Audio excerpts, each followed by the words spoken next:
Welcome to Sacrilegious Discourse. For this is what the Sovereign Lord says. Why do you need prophets to tell people who you are and what you want? If you can justify everything that the God of the Bible has done, then you can justify any of your behavior. A lot of this mentality is trickling into what is now mainstream right-wing Christianity. I am capable of empathy greater than this God of the Bible. This is a Bible that they tell kids. This is the good Lord. This is the good book. He is fantasizing about murder, mass murder. Head over to sacrilegiousdiscourse.com right now to find out how to leave us a review or support us on Patreon. Husband! Wife! Do you know what we're doing today? And it's so exciting. I'm so excited. Do you know? Well, before we get to what we're doing today, what we did yesterday. Yeah. Actually, remember? We did, and then in case you missed it, I forgot to hit. I forgot to send it out when I should have. Forgot to post it. So it forgot to hit publish. It got released like tonight as we're recording this. I'm like, oh shit. Mm-hmm. So if you're listening to this and you're like, wait, did I miss something? You might have. If you didn't listen to 14, mm-hmm. then you should go back because there's something in there because things happened and they happened. Missed stuff if you missed it. So don't miss it because Jesus Christ. Yeah, go listen. So what here? Dude died. What are you trying to say? Look, okay. First of all, it starts off kind of boring. We got wait. What are you talking about? 2 Maccabees chapter 14. Okay. Yeah. All right. It starts off kind of boring, right? We got who the fuck was it? It was Demetrius sends Nicanor to go deal with Judas, okay? Because Alcimus is like, hey, I suck and I want power, so you should give it to me. And they're like, cool, man, yeah, we're gonna do that. And so Nicanor goes and is like, hey, Judas, and then they become best buddies. Judas, you are too big. Let's be friends instead of me killing you. Yeah, so they become buds.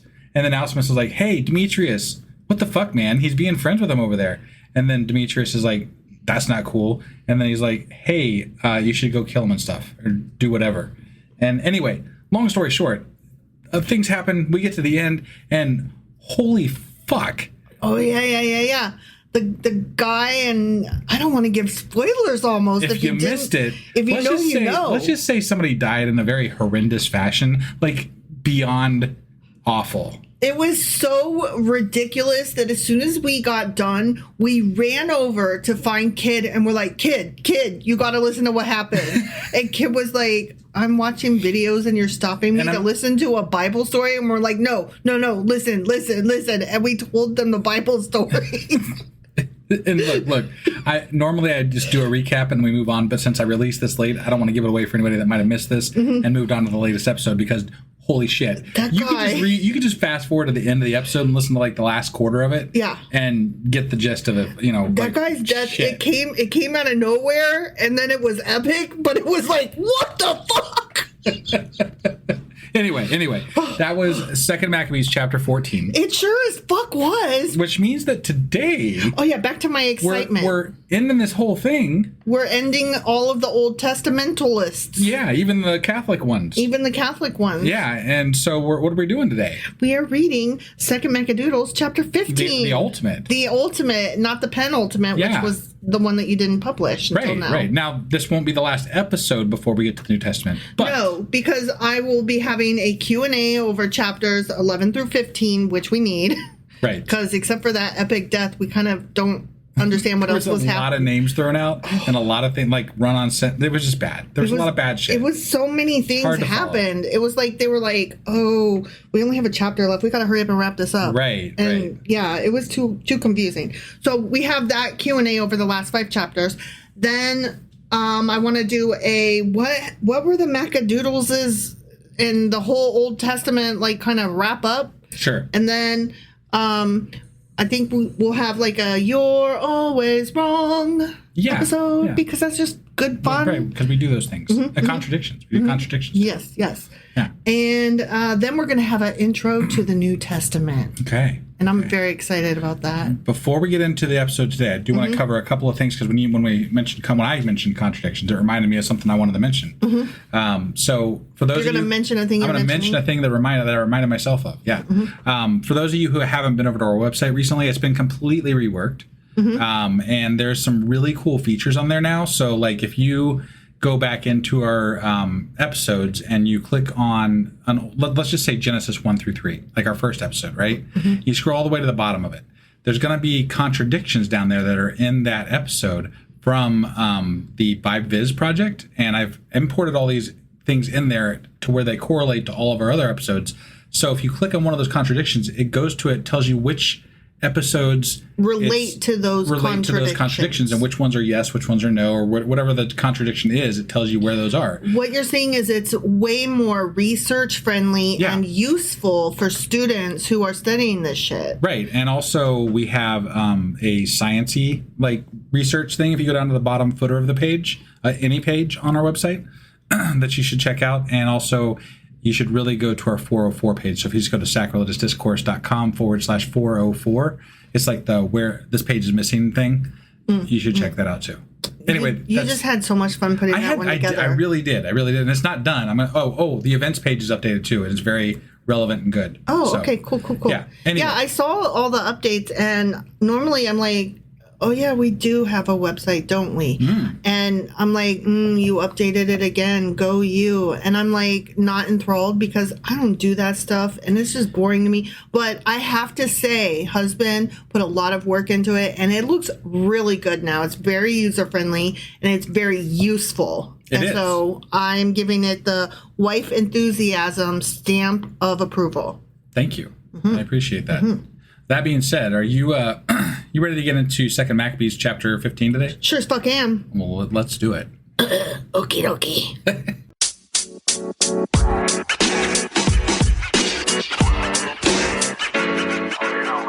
All right, we are hopping into 2 Maccabees chapter 15. Okay. The last of the Maccabees. The last of anything in the Old Testament. There's actually a book called The Last of the Great Wing Doodles. Did you know that? I didn't. I'm not sure. You should, though, because I've told you it before. You've told me so many things before.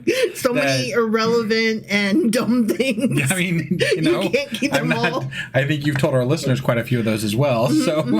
Yeah, I'm pretty sure I've said it on here before. It's by Julie Andrews, The Last of the Great Wing Doodles. The really great wing doodles. The really great ones. The last of them. And that's where we're at. Okay. Yeah. Chapter 15. Yeah. But Nicanor, this is after that guy died. Right. Like, what's his name? Like, Rhesus or something? Rhesus? Razzies. Yeah. Okay. Sorry. Reese's Pieces. Got it. But Nicanor, hearing that Judas and his company were in the region of Samaria, resolved to attack them with complete safety on the day of rest. Not the Sabbath.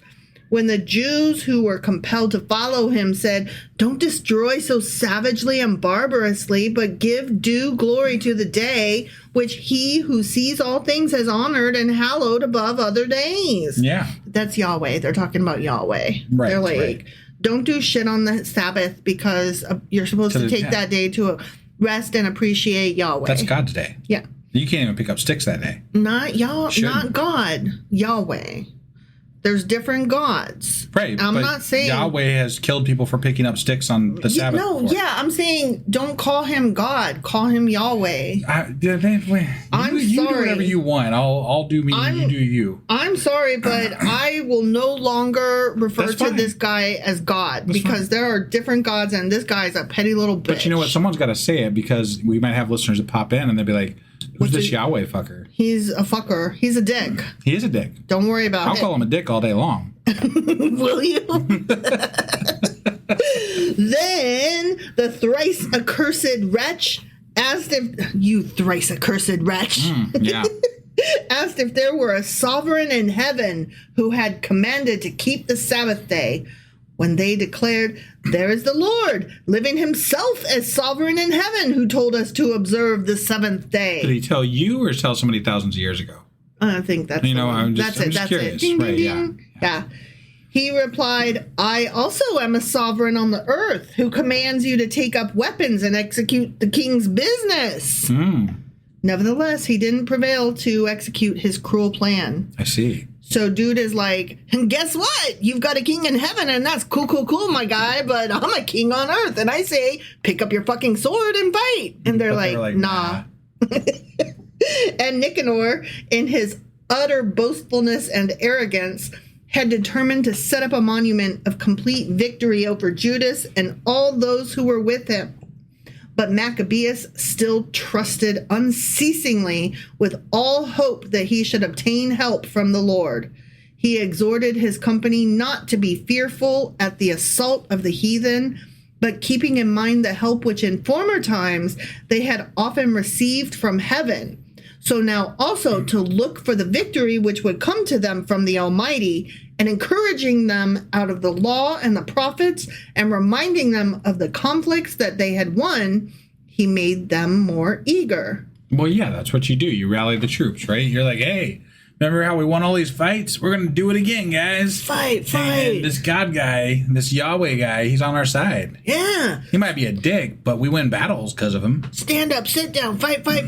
Yeah. Lean to your left, lean to your right, Yahweh. Yahweh. It feels like a cheer. Oh, okay. A wave. Sure, maybe. Yeah, I don't know. Yeah. And when he had aroused their courage, he said aroused. He did. He got them aroused, them and their courage. He gave them orders, at the same time pointing out the faithlessness of their heathen and their breach of their oaths. So he's like, God damn it, y'all need to fucking fight. And then when they stand up, he's like, see, you don't even fucking believe in your God anyways. Right. Wait, I'm punished either way? Hold on. I feel like that's a little bit counterproductive for rallying your troops, That's some narcissistic bullshit. Like, it's a double bind. You can't win either way. Well, if he loses, then he's got a reason. He's like, well, because you fuckers, it was your fault. Yeah. Even though I made you do it. Right. You didn't do it. You didn't do it good enough. Yeah. Or you shouldn't have been doing it in the first place. Obviously, it wasn't in your heart. Or you should have fought me harder and said, no, we can't fight on the Sabbath or whatever. Yeah. Arming each one of them, not so much with the sure defense of shields and spears as with the encouragement of good words, and moreover, relating to them a dream worthy to be believed, he made them all exceedingly glad. Maybe that's how the U.S. is going to cut down on their military spending. They're just going to give us God so they can not buy us, weapons.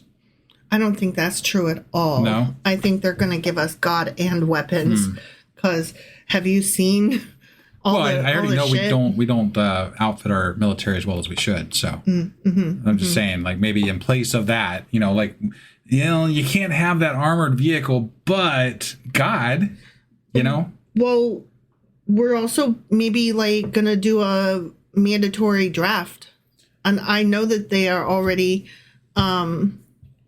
extending the age of enlistment. They are doing that. And look, that freaked me out. Yeah. Well, I mean, we're in a bad spot with regard to because NATO's conflicts. Like, fuck you, we're out. We're not helping you. Yeah. Well, why would they? No, they shouldn't. We got ourselves in this fucking mess, and we caused the whole fucking thing. Yes. So.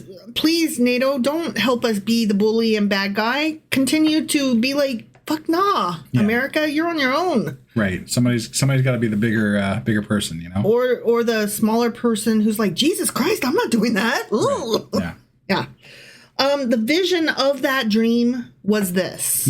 Ready? I'm ready. Onias, he who had been high priest, a noble and good man, modest in bearing, yet gentle in manner and well-spoken, and trained from a child in all points of virtue, with outstretched hands, invoking blessings on the whole body of the Jews. He's really good. He's good. He's the goodest good. That guy's good. Then he saw a man appear of venerable age and exceeding glory, and the dignity around him was wonderful and most majestic. Okay. Onias answered and said, this is the lover of the kindred, he who prays much for the people and the holy city, Jeremiah, the prophet of God. Oh. We got a Jeremiah in the house. Jeremiah stretched out the magical Jeremiah. Is this like Jeremiah the bullfrog guy coming back? Like the ghost. Ghost of Jeremiah? Yes. We believe in ghosts now. Okay. Remember? All right. Sometimes we believe in ghosts. Sure. Yeah. Why not? Jeremiah stretched out his right hand and delivered to Judas a gold sword. Wow. Gold. Wow. It's a magical sword. Yeah.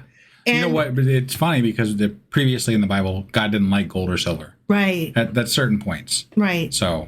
That still holds true with a lot of myths and legends of your werewolves or vampires or fairies. Sure. A lot of your older myths and legendary creatures. I think based on my reading of our reading of the Bible, because you remember how they used to be fearful of iron as well. Mm-hmm.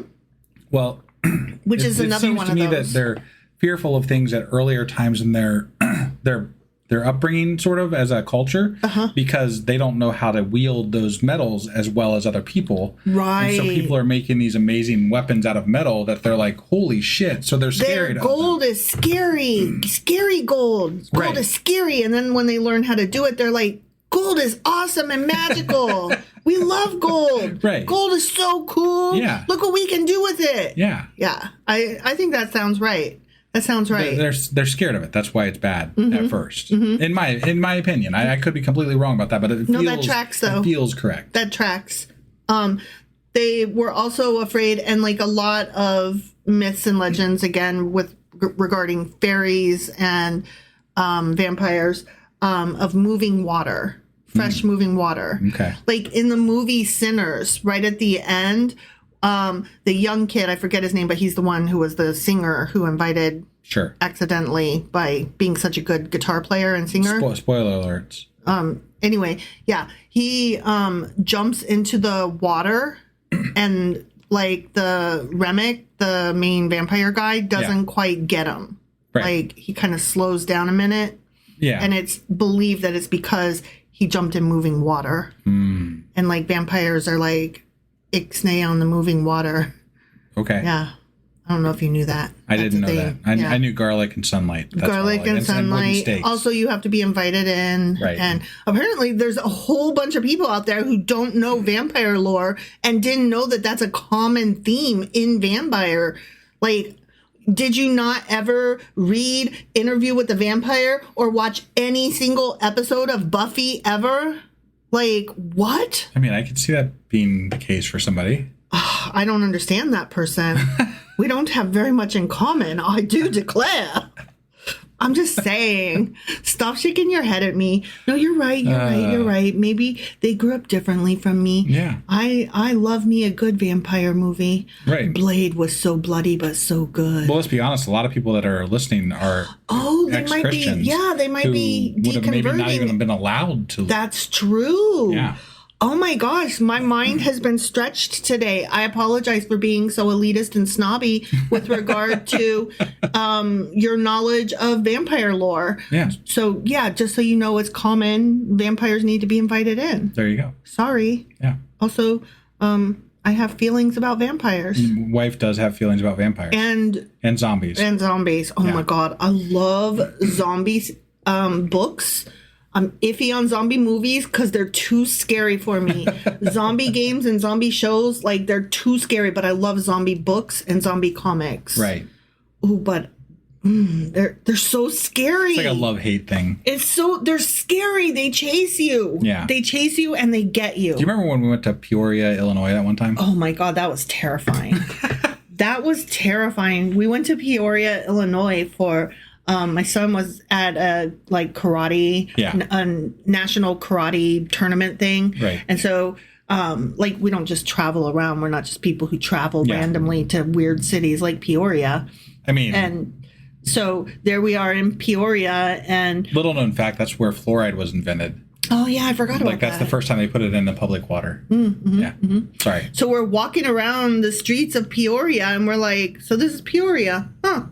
And the whole place is a fucking vibe, and it's not a good one. At least our experience that night was not.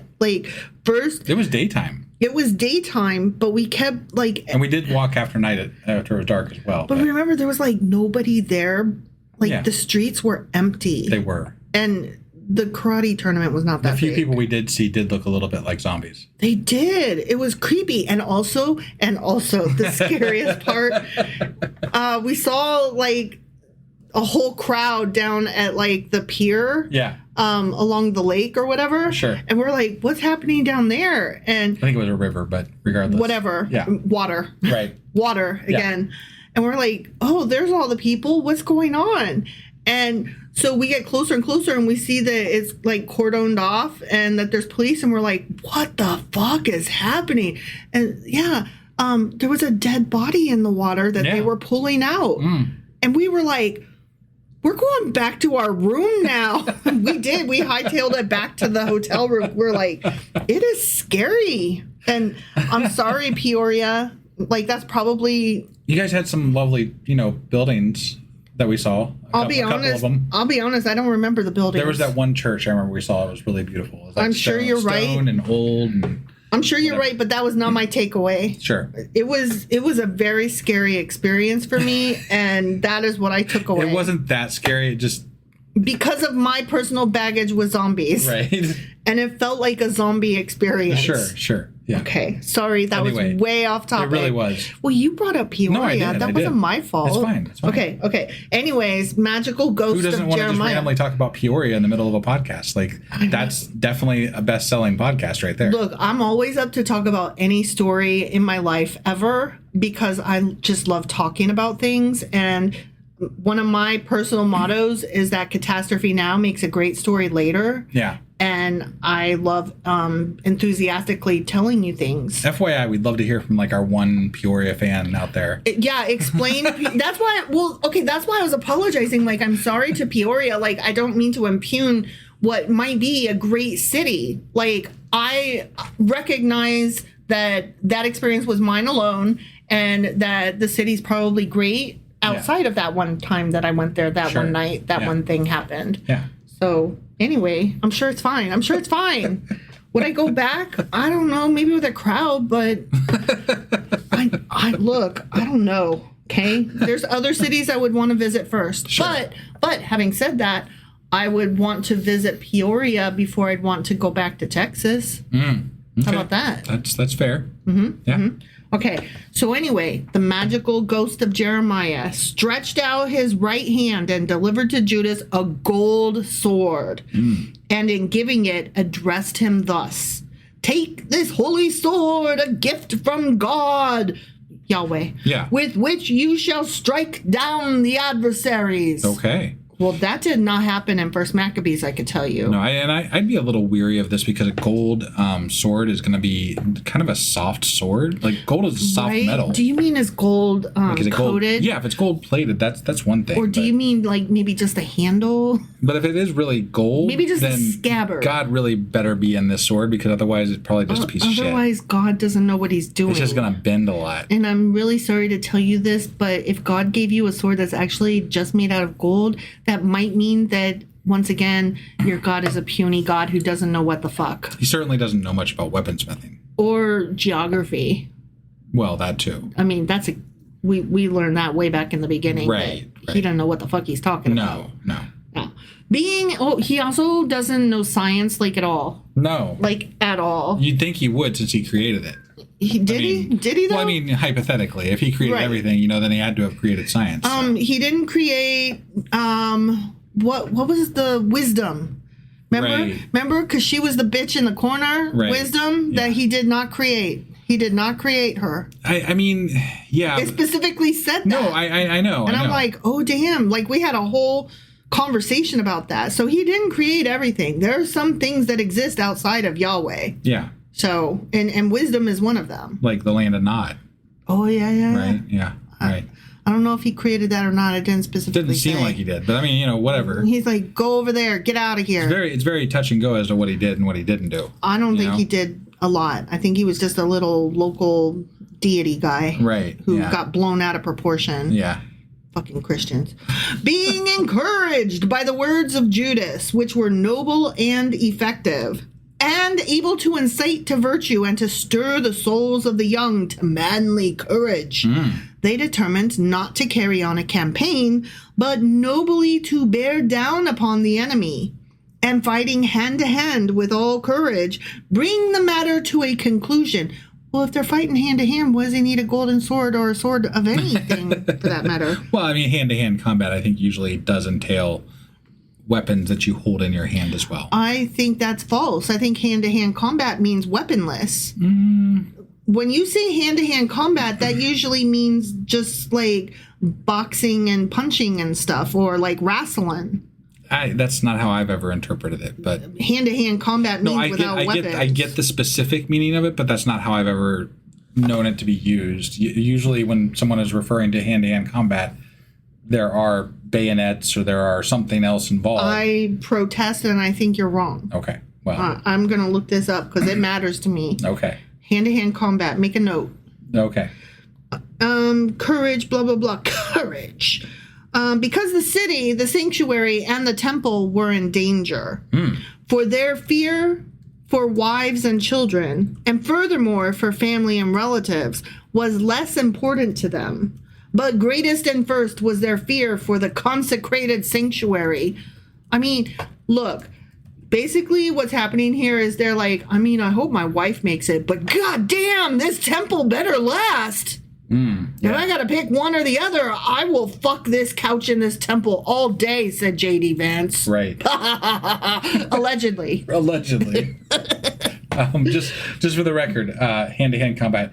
No, hand-to-hand combat usually does not mean just hands. It just means close quarter fighting between people, and it can include punches and grappling, elbows, knees, kicks, throws, holds, chokes, sometimes knives or short-range weapons, depending on context. So, but not swords. It said knives, but not swords. It means close up with your hands. Right, but close up in this day and age is anything where you're not dropping a bomb on somebody. I'm gonna say you're wrong still. Okay, all right. That definition sounded very wrong. But it's not. That's how I said that before looking it up, and that the looking it up still specifically says weapons. No, the only weapons involved are knives or short range weapons, depending on context. Knives or short. A sword is not short range. It really is. It really is. It's just definitely not long range. Unless unless you can throw really far. Okay. I disagree with you. All right. I think you're wrong. I'm just telling you, I've never heard it used in just hands. Okay. Like ever. Well, I think you're wrong. Okay. But anyways, these guys were like, fuck the women and children, save the sanctuary. Yeah. And I think that says everything we need to know about them, honestly.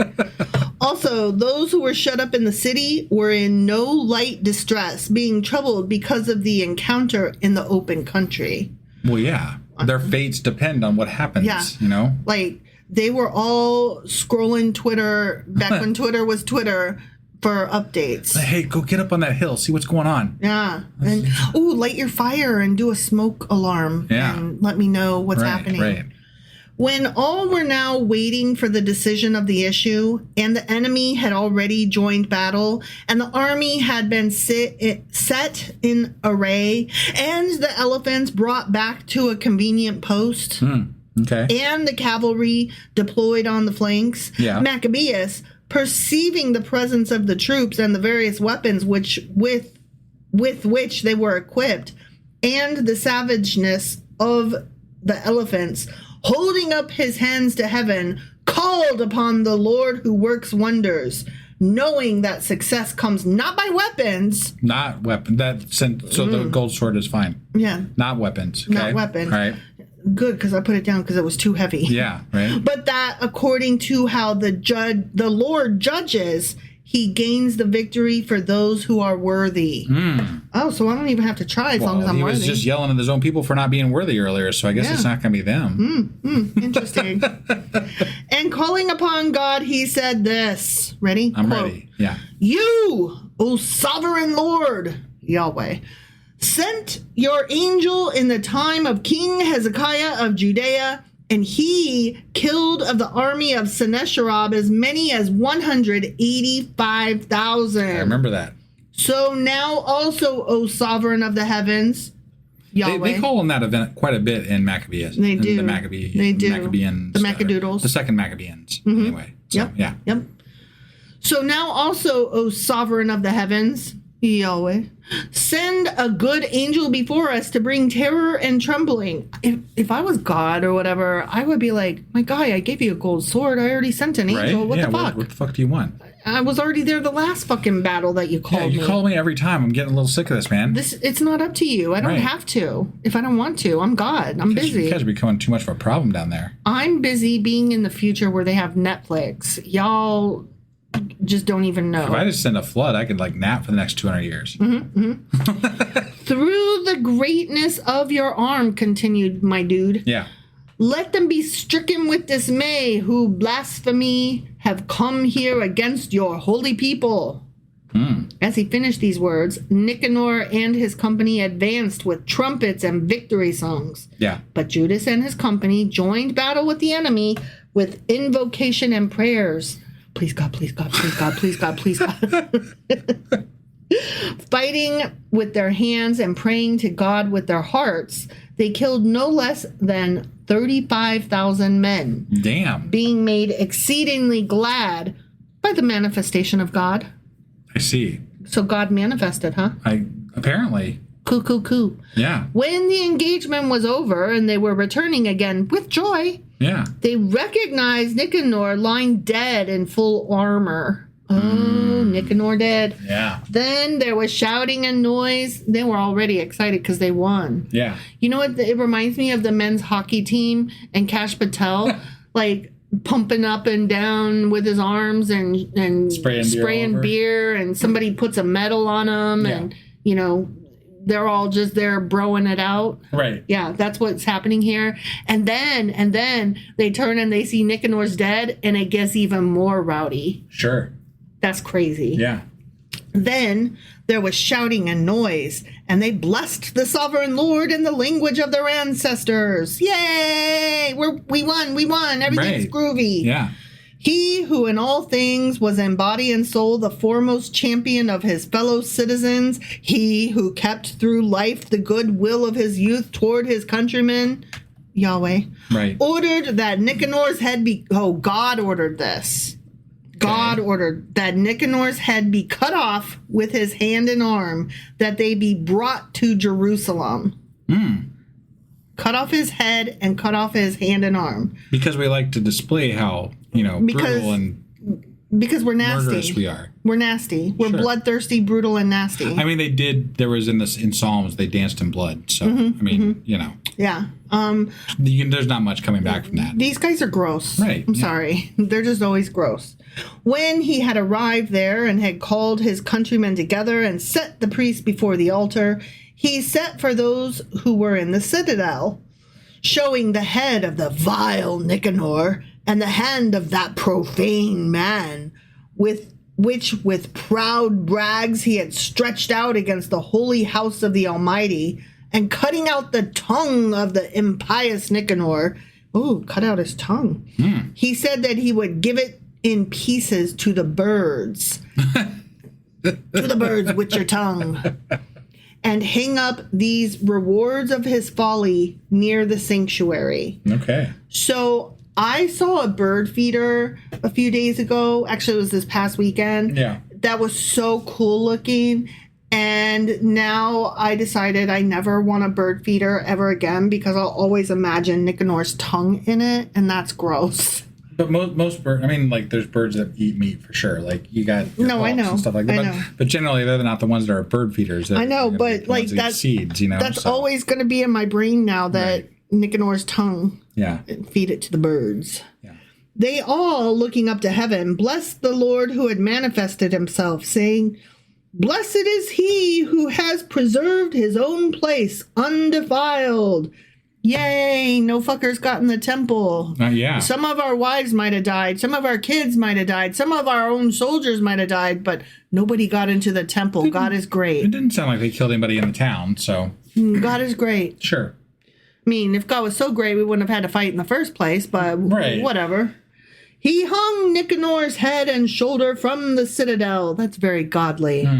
a clear sign evident to all of the help of the Lord. That is not what I would be thinking when I looked at it. I would be thinking, y'all so fucking nasty. Right. They all ordained with a common decree to in no way let this day pass undistinguished, There's another holiday? Okay. but to mark with honor the 30th day of the 12th month. It Okay. is called Adar in the Syrian language, the day before the day of Mordecai. Didn't we covered this in the last one? That there's the day of Nicanor or something like that. But it's Yeah. not like it's not celebrated anymore or whatever. Yeah. Oh, I forgot. And they did have his, and Yeah. we did a whole thing about how it was the big hand, Right. like the football game Yeah. hand. Yeah. Yeah, and how you got to put your head out. Right. It's just different context. That's all. Yeah, and it's the day before the day of Mordecai. Right. It was something. Yeah. But that you could use a calendar and you could figure out what day it is every year. Yeah. And we were going to celebrate the day of Nicanor's day. We never remember to do that shit. I know. So. I'll have to look up that episode so I can remember what day it was. Someday we'll get all of our things that we say we're going to do down Yeah. and actually do them. Yeah, When we have more time. we'll and, make a you whole know. book about what we're going to do. Yeah. This, then, having been the account of the attempt of Nicanor, and the city having from those times been held by the Hebrews, I also will here make an end of my book. Oh. Whoever I am. Right. Yeah. Whose book is this? Suddenly we're in first person. Right. Yeah. I am writing this shit down. I the God, author. I who? If I have written well and to the point in my story, this is what I myself have desired. But if it's poorly done and mediocre, this is the best I could do. That's literally what it says. For as it is distasteful to drink wine alone, and likewise to drink water alone, while the mingling of wine with water at once gives full pleasantness to the flavor, so also the fashioning of the language delights the ears of those who read the story. Here is the end. The end. That's such a weird way to end. I hope I did it good, book. but if I didn't, well, Who the fuck ever. I'm really curious who wrote this book. Like that needs to be part of our research. All I need to know is that whenever I do write a book someday, this will be the end. This having then been blah, blah, blah, blah, blah. And if it is poorly done and mediocre, this is the best I could do. I did the best I could, you fucks. Fuck your good readings So rating. Either it's specifically God saying that, or literally it's admitting humans wrote parts of biblical texts. Well, yeah. Well, no, I'm like, people love to say that everything in the Bible is God's word, and then even Catholics will say that, you know, like obviously that is not Yeah. God. And if it like, is, he's very wishy-washy about what he I just hope it wrote. was good, but maybe it wasn't. Fuck off. If you didn't like it, you're welcome to try you go start your own blog. You go write a Bible, Jesus. Christians were like, bet. and then the Mormons were like, challenge accepted. Oh And my Scientologists goodness. were just like, yeah. Starting all We're over. just gonna- We're using you none guys of all that. suck. You're in this entire draft is trash. Right, We now know that a trash draft is acceptable. yeah. So it doesn't even matter what we fucking write. Just base Aliens? Based Sure. on anything. Yeah. Doesn't fucking matter. Just put out pamphlets and say that we're right. That's all. And there's a like $1 million buy-in or whatever. Sure. Yeah. That makes it. Yeah. Obviously, that's what you got to do that. Anyway, that's it. That was Second That's all Maccadoodles. she wrote. The next chapter of the Bible that we're going to be reading Is Matthew. it's the New Testament. I know. We're going to be in the New Testament very, very soon. That's very exciting. It really is. It took me a minute to get there, to get the excitement. Right. But I have the excitement now. Yeah.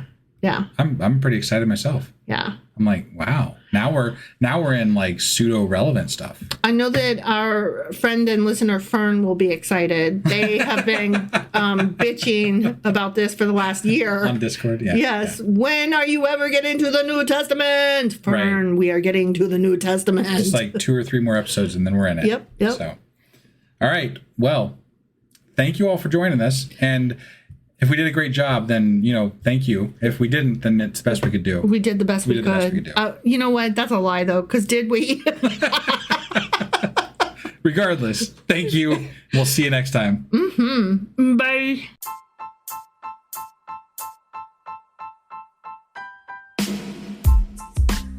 Hey, wife, I guess that's the end? But husband, that's just sad. It doesn't have to be. We are on lots of social media platforms like Twitter. Our handle there is sacrilegious_D. For D's nuts. Oh my God. Stop doing that. Anyway, we're also on Facebook, Instagram, and Pinterest. There's a link to all of our social media sites at our website. Ooh, we have a website? Yeah, it's sacrilegiousdiscourse.com, where you can also find a link to our merch shop. We have a merch shop? Yep, we have podcast-themed clothing, mugs, notebooks, and more, as well as an atheist and science-themed products. Wow, our fans should really go check that out right now. Definitely. They can get in touch with us by sending an email to sacrilegiousdiscourse@gmail.com. But before they do that, we could really use some help. Oh yeah? With what? Well, it's not free running the podcast, and we need some financial support in order to get better equipment, which will free up time so we can concentrate on our podcast and our fans. Okay, so what should they do? Head over to patreon.com/sacrilegiousdiscourse and sign up as a contributor on our podcast. Supporters there receive additional bi-weekly episodes that we record just for our Patreon members for as little as $2 a month. Also, we'd really appreciate it if you would like and subscribe on whatever platform you're using. And Apple Podcast reviews help us out tremendously. Like and subscribe, leave an Apple review, join us on Twitter, support us on Patreon. That's a lot of instructions. Don't forget to say thanks. Thanks. Okay, bye.